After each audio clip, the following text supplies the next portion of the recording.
Hello friends, how are you? Hope all of you are fine and doing well. आज हम दो topics cover करने जा रहे हैं and the topics are first one is spotting the error and the second is fill in the blanks. इसके अतिरिक्त इस वीडियो के अंत में यानी कि लास्ट सेगमेंट में एसएससी सीजीएल द्वारा 2023 में 7,000 से अधिक वैकेंसीज जारी करने का अनुमान है और ये एग्जाम 4 चरण में होगा।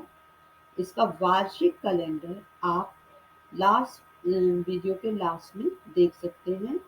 और हाँ, एक बात मैं आपसे और कहना चाहूँगी कि आप मेरे चैनल को लाइक और सब्सक्राइब अवश्य करें ताकि मैं जो भी नया वीडियो डालूं उसका नोटिफिकेशन आपको समय समय पर मिलता है। स्पॉटिंग द एरर यानी कि गलतियां ढूंढना। यहाँ पर हमने ये जो सेंटेंसेस हैं इसको 4 पार्ट्स में डिवाइड किया है और फिफ्थ पार्ट जो है वो नो एरर है। तो there are in that case there are 5 options और इसमें से जो भी हमें गलत दिख रहा है 4 पार्ट्स में से तो हमें उसको टिक करना होगा। कई बार ऐसा भी होता है कि कोई गलती नहीं है सेंटेंस में तो हमको fifth part that is fifth option जो है उसको हमको चूज करना। So without wasting time, let us start. Despite of her, first part, good contacts she, second part, could not get tickets, third part, for her friends, fourth part, and no error is the fifth part. तो यहाँ पर जो भी जहाँ भी गलती है उसको मैंने किससे कर दिया है, बोल्ड लेटर्स में कर दिया है, डार्क कर दिया है। तो यहाँ पे डेस्पाइट ऑफ ये गलत है क्योंकि in place of despite of यानी कि डेस्पाइट ऑफ की जगह इन स्पाइट ऑफ आएगा क्योंकि डेस्पाइट केवल डेस्पाइट ऑफ नहीं, केवल डेस्पाइट का अर्थ है के बावजूद। यहाँ पे हम देख सकते हैं despite of his hard work he didn't get a job. तो despite of गलत हो जाएगा, despite his hard work हो सकता है लेकिन despite of his hard work गलत होगा। In spite of his hard work he didn't get a job ये सही होगा। In the same way another example is also there. Despite of his old age he is ready to undertake any challenging job. तो यहाँ पर भी despite of ना लगा करके हम कहेंगे in spite of his old age he is ready to undertake any challenging job. तो आंसर क्या होगा इसका, in spite of her good contacts she couldn't get tickets for her friends और नो एरर का आंसर ऑप्शन हम नहीं choose करेंगे। Now in the second sentence, I am obliged with you, first part, and your entire family, second part, for showing kindness, third part, and generosity towards us, fourth part, no error is fifth. तो यहाँ पर हमको ये जानना होगा कि obliged with you क्योंकि यहाँ पर ऑब्लाइज के साथ हम विद का यूज न करके टू का यूज करते हैं। ऑब्लाइज का मतलब होता है to do a favour. Rita is highly obliged to you for the help what you have done. तो यहाँ पर ये जो है विद का यूज किसी टूल के लिए किया जाता है, जैसे कि आई राइट विद अ पेन, मैं पेन से लिखता हूँ। तो किससे लिख रहा हूँ, किस चीज से लिख रहा हूँ, तो वहां पर हम विद का यूज करेंगे। The old man goes for a walk with the help of a stick. तो यहाँ पर भी हमने विद का यूज किया, किसकी सहायता से, स्टिक की सहायता से। किसकी सहायता से मैं लिख रही हूँ, पेन की सहायता से। तो उसके लिए हम किसका यूज करेंगे, विद का, और टू का यूज नहीं करेंगे। ऑब्लाइज के साथ हमेशा टू का यूज होता है, ये हमको ध्यान रखना होगा। जैसे जनरली हम लिखते भी हैं, एप्लीकेशन लिखते हैं तो I am obliged, highly obliged to you, तो टू ही लगाते हैं, ना कि with. Now the third is on the time of first part, and the second part is the launching of second part, the projects are large third part, crowd had assembled fourth part, and the no error fifth part। तो यहाँ पर भी on the time जो है, क्योंकि ये bold letters में लिखा हुआ है, ये गलत है, तो इसकी जगह पर हमको एट द टाइम लिखना होगा। अगर यहाँ पे होता टाइम की जगह पर होता ऑन द फ्राइडे, तो ऑन फ्राइडे हम लिखते हैं, क्योंकि फ्राइडे के साथ ये प्रॉपर नाउन है तो हम दा नहीं लगाएंगे। और अगर ऑन द 2021 होता तो हम उसको भी गलत कर सकते थे, कहते इन 2021। और ऑन द स्प्रिंग की जगह पर भी इन द स्प्रिंग। तो यहाँ पर लेकिन टाइम की बात हो रही है, और टाइम के लिए हम हमेशा प्रपोजिशन एट का यूज करते हैं। तो आंसर होगा at the time of the launching of the project a large crowd had assembled। We are not going to choose the fifth option. अब इसके बाद आपका आता है राजन along with first part, second part is with his friends was second part, invited for the third part, party in Taj Hotel fourth part, no error fifth part। तो यहाँ पर सबसे पहले तो मैं ये बताना चाहूंगी कि यदि दो subjects as well as, with, along with and not, in addition to, but, besides, except, rather than, accompanied by से जुड़े हों।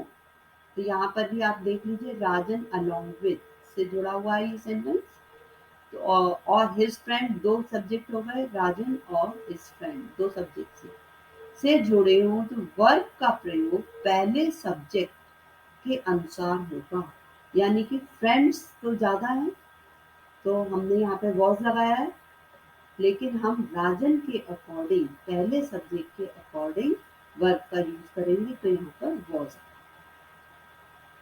But here there is another mistake, जो हमें मिस्टेक ढूंढनी है वो क्या है, इनवाइटेड टू, इनवाइटेड फॉर। तो यहाँ पर जो इनवाइटेड फॉर है उसको हमको क्या लिखना होगा, invited to the party in Taj hotel. तो इनवाइटेड फॉर की जगह पर इनवाइटेड टू होगा, क्योंकि इनवाइट के साथ हमेशा टू का प्रयोग करते हैं। Golu invited us to dinner, ना कि हम ये कहेंगे Golu invited us for dinner. For dinner अगर हम लिखते हैं तो ये गलत होगा, और अगर हम लिखते हैं कि invited us to dinner, it is correct. Now there is another sentence, that is Rita intends first part, to leave second part, the city third part, with bag and baggage fourth part, and the fifth part is no error। तो यहाँ पर भी with bag and baggage। तो यहाँ पर bag and baggage जो है idiom है, जिसका अर्थ होता है बोरिया बिस्तर के साथ। तो हमें यहाँ पर विद का यूज़ नहीं करना है। ये हमेशा कंफ्यूज होने के लिए ये इस तरह के वाक्य हमेशा दिए जाते हैं और एग्ज़ाम में ये रिपीटिशन होता है इन क्वेश्चंस का, जितने भी मैंने आपको दिए हैं। तो इस चीज़ को आप ध्यान रखिएगा और जो भी इसमें से आपको नहीं आता है please note down in your note और उसको रिवाइज कर लीजिएगा। Now the last is I have first part and appointment second part on the 8th December, third part, on 8 o'clock, fourth part, no error, fifth part. Now just see here the on 8 o'clock.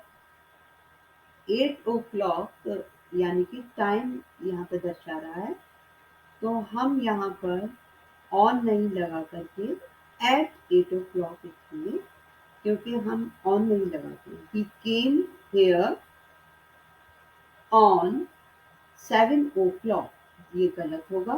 He came here at 7 o'clock, not 6, 7 o'clock. The train left the platform on 12 o'clock, ये गलत होगा। The train left the platform at 12 o'clock.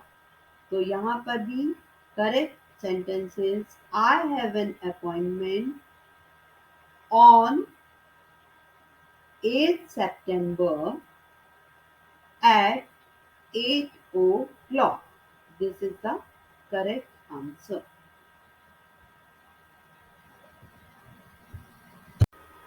Fill in the blanks. ये जो topic, ये जितने भी sentence हैं, ये बहुत ही इंटरेस्टिंग टॉपिक जो है, टॉपिक का नाम सब्जेक्ट वर्ब एग्रीमेंट, जो कि अक्सर एग्जाम में इससे संबंधित क्वेश्चन पूछे जाते हैं।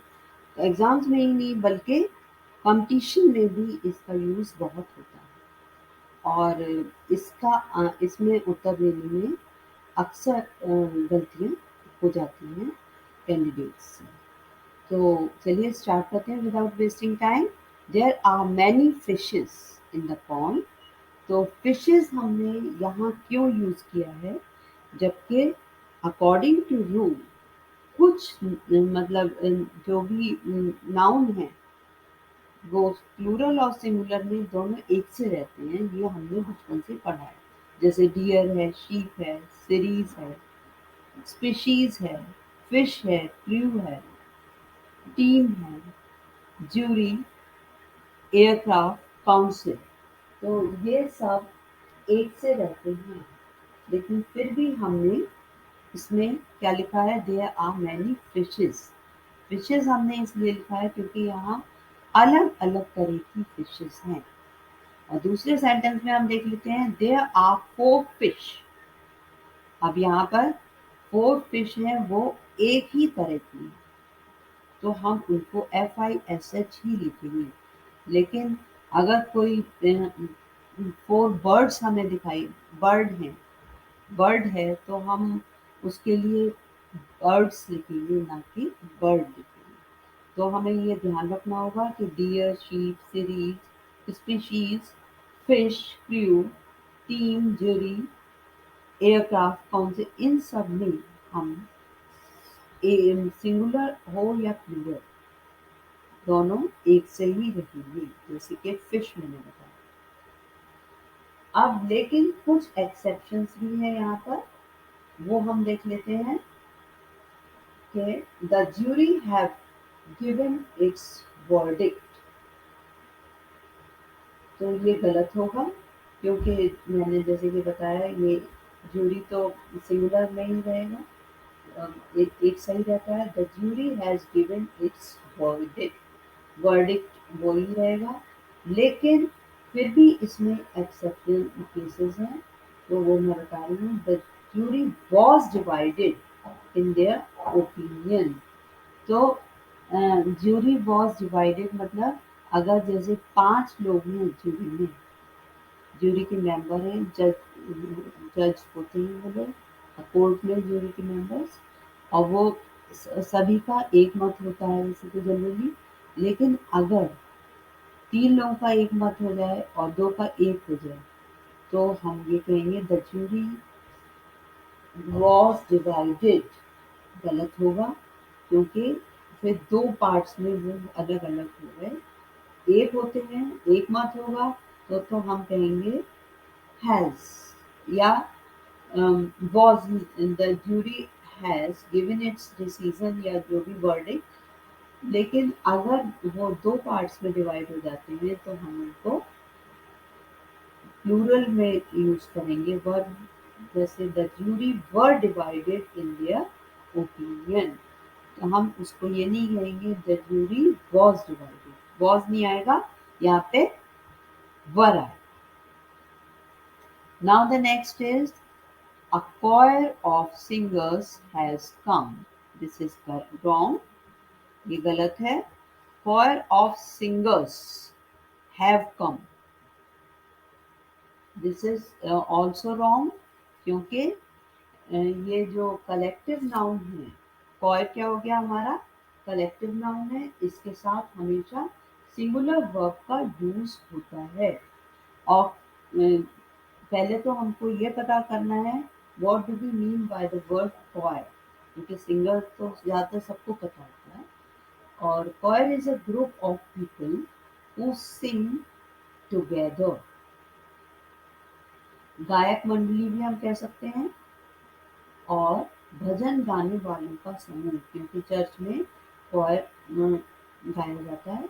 तो choir का मतलब हो गया chorus that sings as part of a religious ceremony. तो ये हमेशा सिंगुलर वर्ब के साथ यूज होगा। तो फर्स्ट में देख लीजिए, क्योंकि मैंने इसको हाईलाइट किया हुआ है सिंगर, तो जब इतने सारे लोग हैं तो सिंगर ना होकर के यहाँ सिंगर्स होना चाहिए, इसलिए ये गलत है। और next is a choir of singers. तो जैसा कि मैंने बताया, कलेक्टिव नाउन के साथ हमेशा सिंगुलर वर्ब का यूज होता है, और यहाँ पर हैव आ गया। हैव क्या हो गया, प्लूरल, तो ये गलत है। A choir of singers has come. This is correct. After this, every student have completed the project. और इसके बाद every student has students has completed the project. अब let us see कि यहाँ पर हमने स्टूडेंट्स को क्यों हाईलाइट किया है। यहाँ पर ये देख लेते हैं कि एवरी, एवरी का मतलब हर एक के लिए आ जाता है। तो ईच, एवरी, इधर, निदर के साथ सिंगुलर नाउन और सिंगुलर वर्ब का यूज किया जाता है। तो सिंगुलर नाउन, अब एवरी के साथ हमने स्टूडेंट्स लगा दिया तो ये प्लूरल नाउन हो गया। In the first sentence and in the second sentence also every students हो रहा है यहाँ पे बार बार, तो ये गलत होगा। और सिंगुलर नाउन का प्रयोग होगा, और इसके साथ साथ हम सिंगुलर वर्ब का भी प्रयोग करते हैं। तो फर्स्ट में हमने हैव का यूज किया है यहाँ पर, तो ये गलत है। और सेकंड में हैज का यूज है, it is correct, but noun is plural, तो ये गलत है। The third one is correct. Every student has completed the project. Now in the next, a number of girls has come. After then, a number of girl has come. A number of girls have come. तो यहाँ पे a number of के साथ plural noun तथा plural verb का use करते हैं। यहाँ पर देख लीजिए, अ नंबर ऑफ के साथ प्लूरल नाउन, तो प्लूरल नाउन तो गर्ल्स ही हो गया, सही है इसमें, लेकिन इसके साथ प्लूरल वर्ब का भी होगा। तो यहाँ फर्स्ट सेंटेंस में देखिए हैज, तो हैज तो गलत हो गया। और in the second just see a number of girl, तो गर्ल जो है वो प्लूरल नाउन नहीं है, वो सिंगुलर नाउन है, तो ये गलत हो गया। और प्लूरल वर्ब का भी यूज होता है, तो वो प्लूरल वर्ब भी नहीं है। तो both of the sentences, first two sentences are wrong. A number of girls have come, this is correct, क्योंकि मैंने क्या बताया था आपको, अ नंबर ऑफ के साथ प्लूरल नाउन और प्लूरल वर्ब का यूज हम करते हैं, जबकि द नंबर ऑफ के साथ प्लूरल नाउन और सिंगुलर वर्ब का यूज किया जाता है। The number of participants, participants हम किसको कहते हैं, जो भी किसी प्रोग्राम में पार्टिसिपेट करे उसको पार्टिसिपेंट कहते हैं। द नंबर ऑफ पार्टिसिपेंट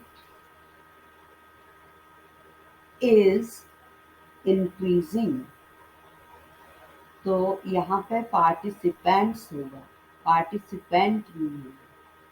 अगर हम कहते हैं द नंबर ऑफ पार्टिसिपेंट, तो ये गलत होगा, द नंबर ऑफ पार्टिसिपेंट्स। लेकिन वर्ब हमारा क्या आएगा, वर्ब सिंगुलर आएगा। द नंबर ऑफ के साथ हम प्लूरल नाउन और सिंगुलर वर्ब का यूज करते हैं। कर्मचारी चयन आयोग ने इस साल का वार्षिक संशोधित कैलेंडर जारी कर दिया है, जिसके द्वारा हमको ये पता चलेगा कि हमारा एग्जाम किस महीने में होना है, क्योंकि अभी तिथि जारी नहीं की गई है। और इसको आप देख सकते हैं। और ये मेरा लास्ट सेगमेंट है, so it's time for me to से